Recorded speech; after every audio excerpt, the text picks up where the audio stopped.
Тия вечери дядо Йордан, като си скролва из тиктока и алгоритъма по някакъв начин му предлага някакви неща. И ми изкочи някаква песничка, дето доста ритмична и интересна ми се стори. И се пее за сърце ми трепна мале.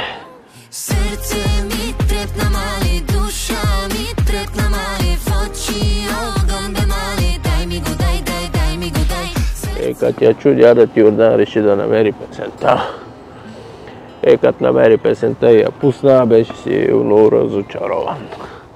Силно разочарован, защото се оказа, че само припева и е стойностен. Всичко останало е помия.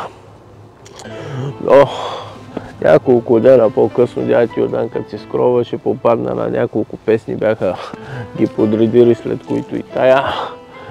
И пишеше нещо за Евровизия. И аз силно се възмутих и силно се депресирах. Такива помии да отиват на Евровизия. С какво една песен ще спечели Евровизия, при положение, че в 20 секунди от нея има нещо по-така хубаво и ритмично, а останалото е помия. Безлично. Абсолютно. То даже точното и че е безлично, никаква емоция не поражда в теб. И се ядосах. Защо не пратят тая година на Евровизия да се славаме с България в душата ми? Толкова силна песен.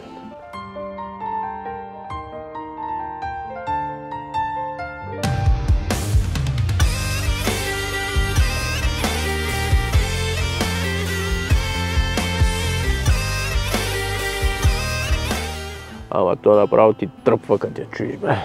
Толкова стойностна. За първи път, когато миналата година май беше, когато я чух тази песен, аз даже преди да я чуя бях предубеден. Викам пак някоя крачмарска простотия от последните години. Както няма стойностни песни и като я чух бях силно впечатлен. Невероятно е. Малко вече такива хубави стойностни песни и то за България, и за българите, и за хората, и за родината им се прави, бе. А тя и песен, и послание, евентуално малко стила на видеото не ми допада, но да е. Като цяло песента е изключително хубава. Даже имаше един видеоклип как без арабска българка и я пее там на училищната година ли беше, не знам аз. И един човек плаче даже със сълзи на очите.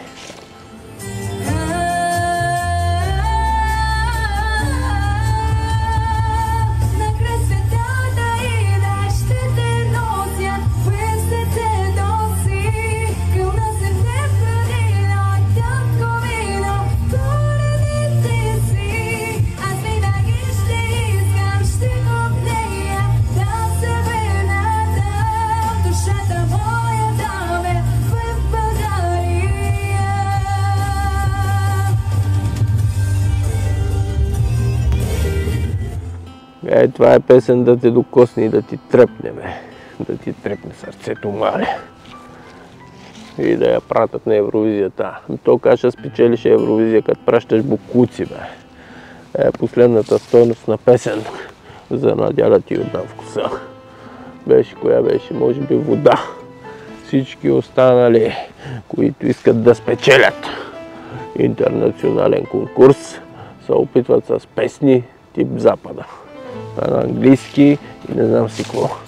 Все едно някой да дойде да спечели чалга конкурс, някой американец и да пее чалга. Дали има шанс според теб той пред Десислава да спечели чалга конкурс? Или пред Глория? Има мачушки.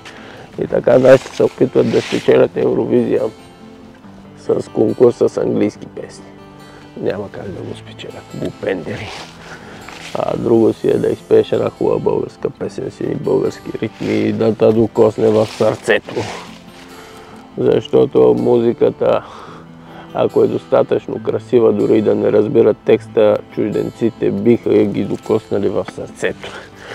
Би ги докоснало много повече нещо, което е ново за тях и различно, отколкото и да го слушат постоянно, навсякъде, по-легендово.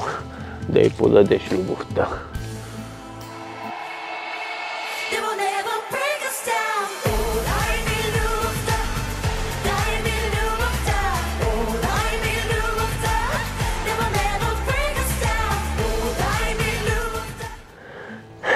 Е, таке ми ти работи.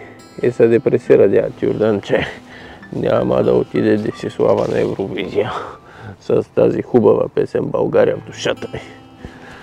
Жената и на живо пее, бе. И на живо пее и правади глас, въпреки годините си. А пък какво? Ние пращаме някакви си абсолютно неспособни, да го нарека, млади люди, дето имат някакъв, според песните им, лек хубав глас, колкото да си мърморят под носа. Чувам тишината, има своя глас и звук, но не мълчи. Отворих си очите, когато казах съжалявам за нощите и дните. Обаче във високите тонове, каквито неща може Десислава. И това избухване, дето става в песента, чушки ще направят те. Ема така ни е политиката. Така е политиката на държавата за народа, камо ли политиката за навънка да се представи държавата по някакъв адекватен начин. Трагедията е пълна. Да живее демокрацията. На край света да ида, ще те нося в сърце.